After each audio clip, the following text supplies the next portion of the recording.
Hello folks, welcome to my channel. Today we're going to talk about how to color grade vlog of the S5 Mark II X. Let's say in a more simple, in a more easy way.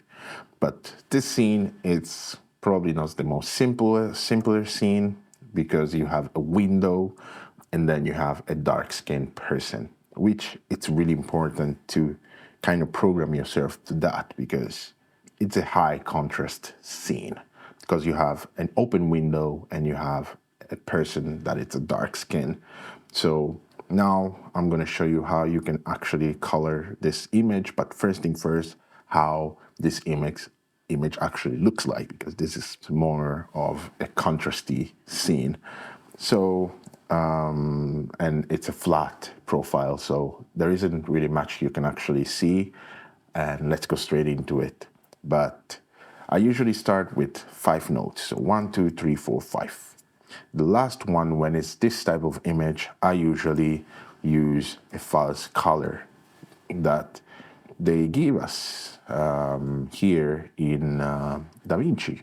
That's one of the good things about this program. So the false color, I put it on the last thing, and then I close here. And here I can see what I was trying to explain you earlier. So this is the image not affected from the LUT yet. So you can see how all the image was actually exposed for the talent, so for the actor. And in this case, you will have a more blown out window. But let's look what actually happens when I apply the LUT. This is my own LUT applied, and it's basically the vlog. Then I modified a little bit to suit my need.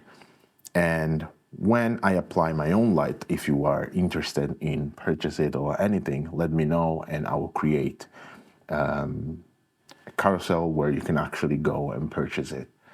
And here it is. When I apply the LUT, we can see that actually we exposed for the window and not for the talent. That's what changes a little bit. And that's really, really good, because that means that, well, the sensor of the S5 Mark II X is an amazing sensor for dynamic range wise. So I'm pretty sure I can recover basically everything from this image, just because I saw already in the vlog that everything was kind of properly exposed except the sky. But because we have such a good sensor, we are able to recover even the sky in this way. So this is the LUT, as we saw, and it's important on the LUT always goes at the end, just because you want everything that you are going to modify about this image to affect the image applied with the LUT. So the image that you are seeing with the LUT is what you will be affecting if you put the LUT at the beginning. But if you put it at the end, you will literally be affecting the image prior to the LUT, if you understand what I mean. If you have worked with nodes, you understand. If you haven't worked with nodes, try to rewatch what I said and you will understand pretty well what I meant. But now let's turn off the false color. We can see that it's still kind of a good image. Like if you're going more for like a moody look or something like that, it's still pretty good as an image overall. But we want to recover some of the shadowy part that he has, right? So let's go into the, not the last, but the one before the LUT. And we will be using, where is it? Here, we will be using this. I don't know exactly how you call it. A gradient, I guess you will call it. But I really like it a lot. If you press Shift H, you will see basically what I'm trying to do. So in this way, what we will be doing is trying to create a way where we will be affecting the part of the image that we want to affect and not affect the other part at all.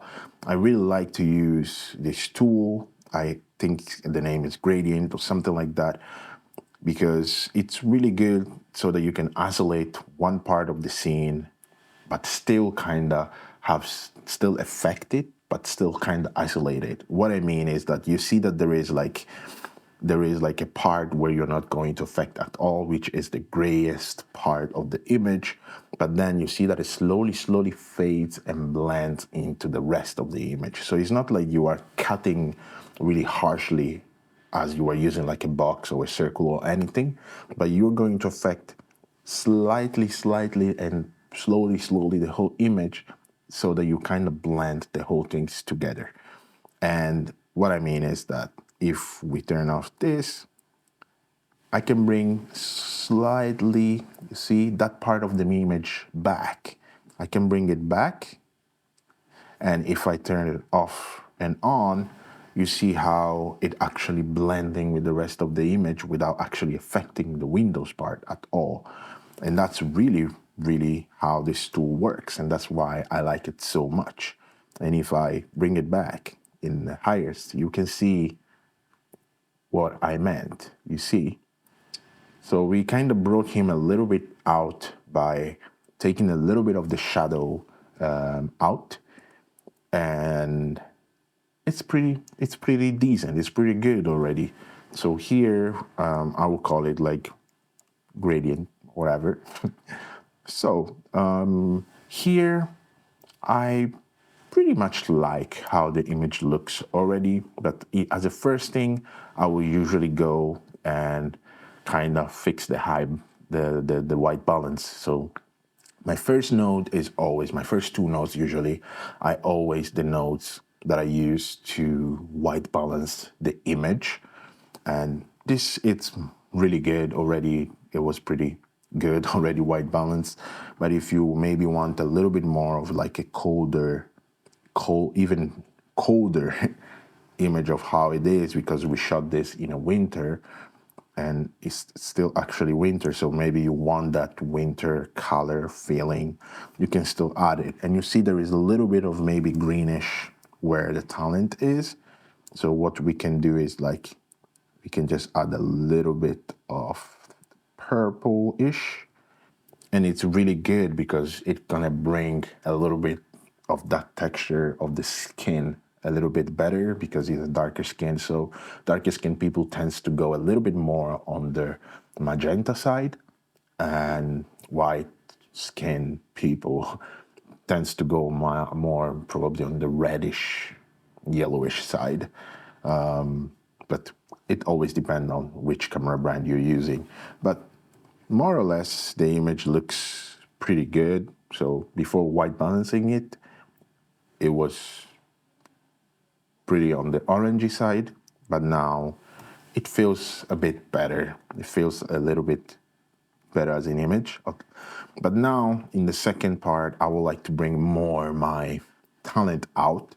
So what I will do is that I will probably go and select his skin, and we can see here that we will probably need to